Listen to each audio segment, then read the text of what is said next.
ఉపదేశం తీసుకున్నాను. అప్పటి నుంచి ఇప్పటిదాకా ఆ సాధన చేస్తూనే ఉన్నా. కానీ ఆ సాధన కన్నా ఈ సాధన చాలా బాగుంది. మళ్ళీ ఇంతకు పొద్దున్న 4 గంటలు చేస్తాం. మీ ఇద్దరు భార్య పడతాం. 3:30, 4 చేస్తాం. 5:30 వరకు అయిపోతాం. సమయం పూజ, ధ్యానము, స్వామి ఇచ్చిన ఉపదేశము అన్నీ కంప్లీట్ అయిపోయి ఆ తర్వాత నేను వేరే పనికి వెళ్తావు, ఉరుకుతావు. వేరే పనికి సరే, ఓకే, రైట్. ఇక అయితే ఇప్పుడు నీకు ఆ సాధనకి ఈ సాధనకి ఏమిటి నీకు తేడా అది చెప్పు. చాలా బాగుంది.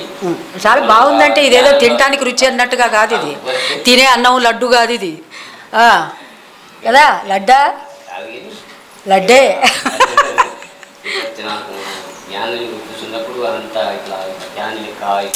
Very good. దానిని ఆజ్ఞ, దాన్ని ఏమంటారో తెలుసా? ఆజ్ఞా చక్రం అంటారు. ఫోకస్ భయం కూడా అవుతుంది. అప్పుడు భయపడుతున్నావా? భయపడాలి బాగా, లేకపోతే గురువుకి ఉత్తగా వస్తుందా ఏదైనా కానీ. Right, very good sir. మా కనకయ్య చూడు ఎట్లా మాట్లాడుతున్నారు మరి. Very good. సో కాబట్టి నానా ఇంకా కాస్త ఎవరు నెక్స్ట్ ఉన్నత స్థితికి వచ్చిన వాళ్ళు ఇంకా ఉన్నత స్థితి కాదా అది మీరే చెప్పాలి, నేను చెప్పను. కొంతమంది ఏం చేస్తారంటే వెంకటేశ్వర స్వామి, అమ్మవారు, లేకపోతే వినాయకుడు, ఇంకా పార్వతీదేవి, లక్ష్మి, గౌరీ, మంగళగౌరి, ఇలా రకరకాల కొంతమంది అటువంటి దేవతలను పూజిస్తారు. ఇంకా కొంతమంది దత్తాత్రేయుడు, రాముడు, కృష్ణుడు గురు స్వరూపాలుగా ఉన్న వాళ్ళని కొంతమంది పూజిస్తారు. ఎందుకు ఈ వ్యత్యాసాలు? అందరూ ఎల్లమ్మ, మాచమ్మ, పోచమ్మ అని ఎందుకు పూజ చేయట్లేదు? ఈ ఎల్లమ్మ, పోచమ్మ, మాచమ్మ, మారమ్మ, ఇంకా ఏమిట్రా ఎదును 8 మా దగ్గర ఇంకా చాలా పెద్దమ్మ సంగతి చెప్పడం మర్చిపోయా. పెద్దమ్మ, ఇంకా చెప్పు కులదేవతలు. Maisamma, very good. మైసమ్మకి నల్ల పోచమ్మ ఉన్నాయి కదా. ఇవన్నీ దేవతలనే కదా కొలుస్తున్నాం మనం. ఎందుకు, ఏమిటి తేడాలు? పరమాత్ముడు ఒక్కడే అని అన్ని శాస్త్రాలు చెబుతున్నాయి కదా. ఒక్కొక్కళ్ళకి ఒక్కొక్క కులదేవత, మంగళ వాళ్ళకి ఒకళ్ళకి, చాకల వాళ్ళకి ఒకళ్ళకి, బ్రాహ్మణులకు ఒకళ్ళకి, ఇలా రకరకాల కులదేవతలు కూడా ఉన్నాయి. ఏమిటి ఇదంతా కూడా పెద్ద గందరగోళం కదా. హాయిగా యేసుక్రీస్తు ఒక్కడే, మహమ్మద్ ప్రవక్త ఒక్కడే, అల్లాహు అక్బర్ అంటే సరిపోయింది. అలాగే జీసస్ ఈజ్ ద లార్డ్ అంటే అయిపోయా. గురు నానక్ ఒక్కడే. ఇక్కడ అట్లాగాదే ఎన్ని ఉన్నాయి? 33 కోట్ల దేవతలు, 33 కోట్ల సంసారాలు, 33 కోట్ల రకాలైనటువంటి పనులు మనం చేస్తున్నాం. కొంతమంది మేము రోజు పూజ చేస్తామండి, దేవుడికి దీపం పెడతాం, హారతి ఇస్తాం, చాలండి, ఇంతకంటే ఇంకేం చేయాలండి. కొంతమంది అంటారు. కొంతమంది నేను రోజుకి 108 సార్లు జపం చేస్తున్నానండి, చాలండి, ఇంకెందుకు అంటున్నారు. కొంతమంది యజ్ఞాలు చేస్తున్నాం అంటున్నారు.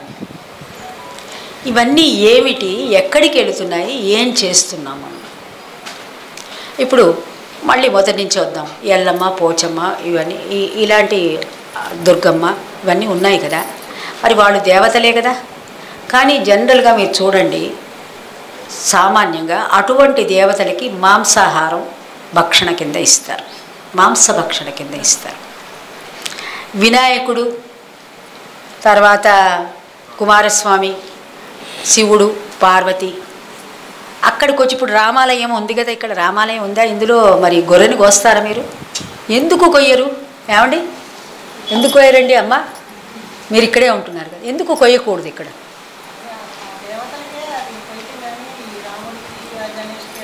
మరి ఆ దేవతల్ని మనం మొక్కుతున్నాం కదా, మళ్ళీ ఇక్కడికి ఎందుకు వస్తున్నాం మనం?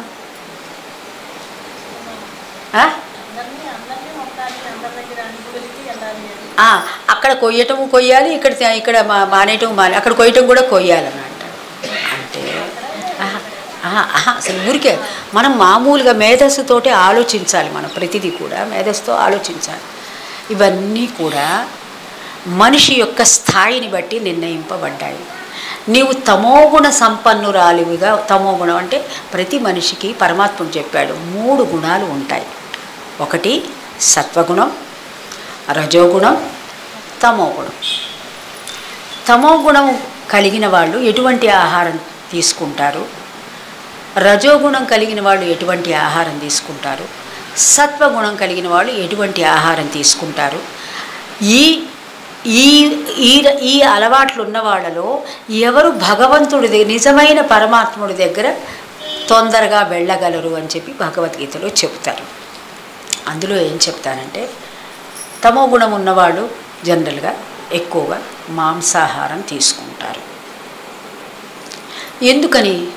వాళ్ళకి శరీర ధ్యాస ఎక్కువగా ఉంటుంది. శరీరంలో ఉన్నటువంటి పరమాత్ముడి యొక్క ఎరుక వాళ్ళకి తెలియదు. తెలియక ఈ శరీరమే నేను అనుకుంటూ దీనిని బాగా పుష్టిగా బలంగా అనే ఒక ఆలోచనతోటి వాళ్ళు ఈ మాంసాహారం తీసుకుంటారు. అయితే మాంసాహారం తీసుకుంటాం వల్ల ఏమవుతుంది? మనకి బాగానే ఉంటాం కదండి, వాళ్ళు కూడా బలంగానే ఉన్నారు, వాళ్ళు కూడా చాలా కష్టపడి పనిచేస్తున్నారు, మంచివాళ్ళుగా ఉంటున్నారు. కొంతమంది శాకాహారుల కంటే మాంసాహారులు ఇంకా మంచిగా ఉన్నవాళ్ళు చాలామందిని చూస్తూ ఉంటాం. అట్లా అంటే ఏంటంటే ఇక్కడ మాంసాహారం తీసుకున్నప్పుడు నిజంగా పరమాత్ముడి జ్ఞానం తెలుసుకోవాలన్న వాళ్ళకి ఇది కష్టమవుతుంది. ఎందుకు కష్టమవుతుందంటే మాంసాహారం కనుక తిన్నట్లయితే కనుక శరీర ధ్యాస ఎక్కువగా, అంటే ఈ శరీరమే నేను అనే భావనలో ఉండిపోతారు. వాళ్ళు ముందుకు వెళ్ళలేరు. ఎందుకు? ఒక మొద్దుతనం వస్తుంది శరీరంలో.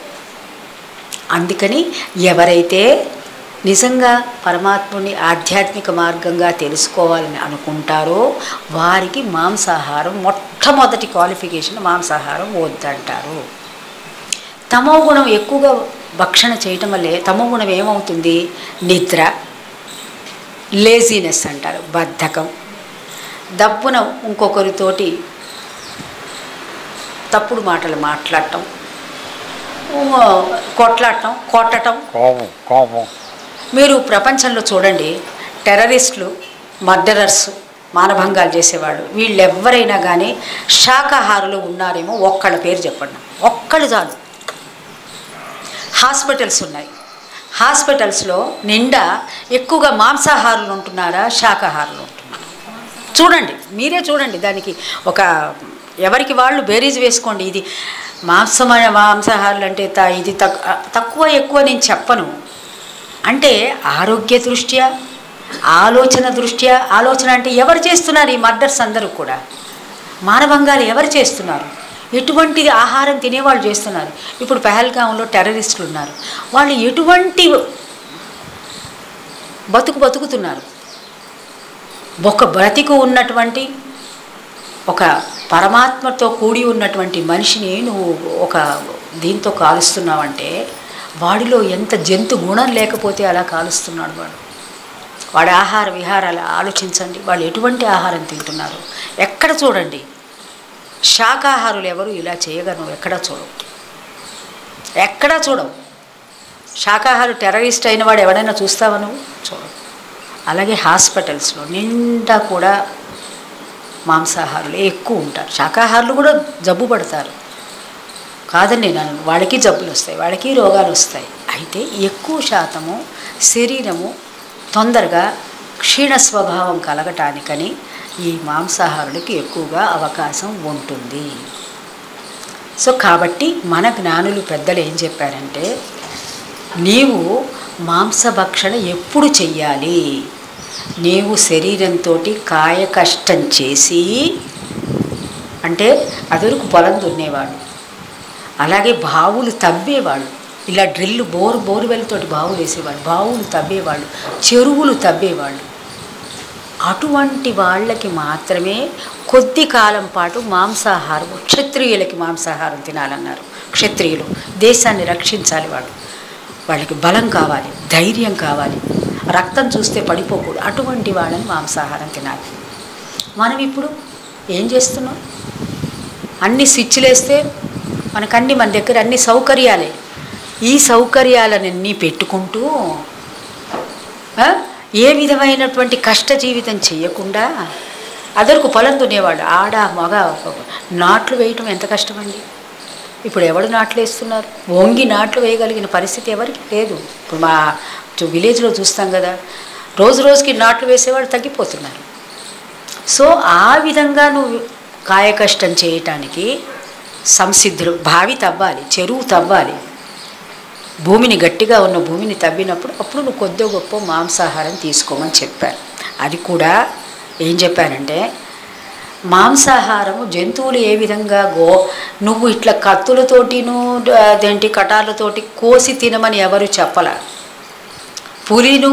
పులి మేకని ఎలా చంపుతుందండి? గోళ్లతో చీల్చి చంపుతుంది. అప్పుడు పులికి కూడా చాలా చాలా గాయాలు అవుతాయి. ఒక్కొక్కసారి పులి గాయపడుతుంది కూడా. మనం కత్తులు తయారు చేసి పెద్ద పెద్ద కత్తులు ఒక 10 మంది కలిసి దాని గొంతు బట్టి దాని కాలు చెయ్యి ఆడకుండా పట్టుకుని నిలబెడి దాని చెవులు బట్టి దాని గొంతు కోస్తాం. ఒక్కసారి మీ గొంతు కోస్తే మీకు ఎలా ఉంటుందో ఆలోచించుకోండి. ఆ ఆలోచన వచ్చిన వాడెవడు మాంసాహారం ముట్టలేడు. మానవుడుగా పుట్టిన మానవుడుగా నేను ఎందుకు పరమాత్మ సృష్టించాడు?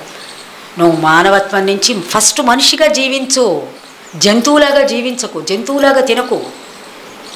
మనిషిగా పుట్టి మానవత్వం నుంచి దైవత్వానికి రావాలి, దైవత్వం నుంచి బ్రహ్మత్వాన్ని పొందాలి. బ్రహ్మజ్ఞానం నేర్చుకోవటానికి మానవ శరీరం ఇవ్వబడింది. మళ్ళీ జంతువులాగా పుడతానంటే జంతువులాగా నేను నా ఇష్టం వచ్చినట్టు ఉంటానంటే జంతువు తన ఇష్టం వచ్చినట్టు తను ఉంటుంది. దానికి ఒక భావి వరుస లేదు. నువ్వు ఒక అక్క అంటున్నావు, ఒక చెల్లి అంటున్నావు, ఒక భర్త అంటున్నావు, ఒక తమ్ముడు అంటున్నావు, ఒక కూతురు అంటున్నావు. ప్రతిదానికి ఒక విధమైనటువంటి విచక్షణ ఉంది నీకు. అవి అట్లా కాదు కదా, వాటికి అదేదీ లేదు. నువ్వు మానవుడిగా పుట్టి జంతువులాగా పుట్టాలి, జంతువులాగా జీవించాలని అనుకున్నావే అనుకో, నీకు జంతువు జన్మే వస్తుంది మళ్ళీ. ఎందుకంటే నీ ఆహార విహారాలు అలవాట్లు అన్నీ కూడా జంతువులాగానే ఉన్నాయి కదా. జంతువు నుంచి ఉచ్చదశకి ఎప్పుడు వెళ్ళావు? నువ్వు వెళ్ళలేదు. కాబట్టి ఇదంతా కూడా నువ్వు జంతు లక్షణాలలోనే ఉంటున్నావు. కాబట్టి కృష్ణుడు భగవద్గీతలో ఏమన్నాడు? జంతవః, ఎవడైతే తనలో ఉన్నటువంటి పరమాత్మని తెలుసుకోకుండా జీవితాన్ని వ్యర్థం చేసుకుంటున్నాడో వాళ్ళంతా కూడా జంతువుల కిందే సమానము అని చెప్పబడింది. ఓకే, అందుకోసమని మాంసభక్షణ వద్దు. ఎప్పుడు వద్దన్నారు? నువ్వు బ్రహ్మజ్ఞానానికి పరమాత్ముడి జ్ఞానానికి తెలుసుకోవాలన్నప్పుడు ఖచ్చితంగా ఇది నిషేధించారు.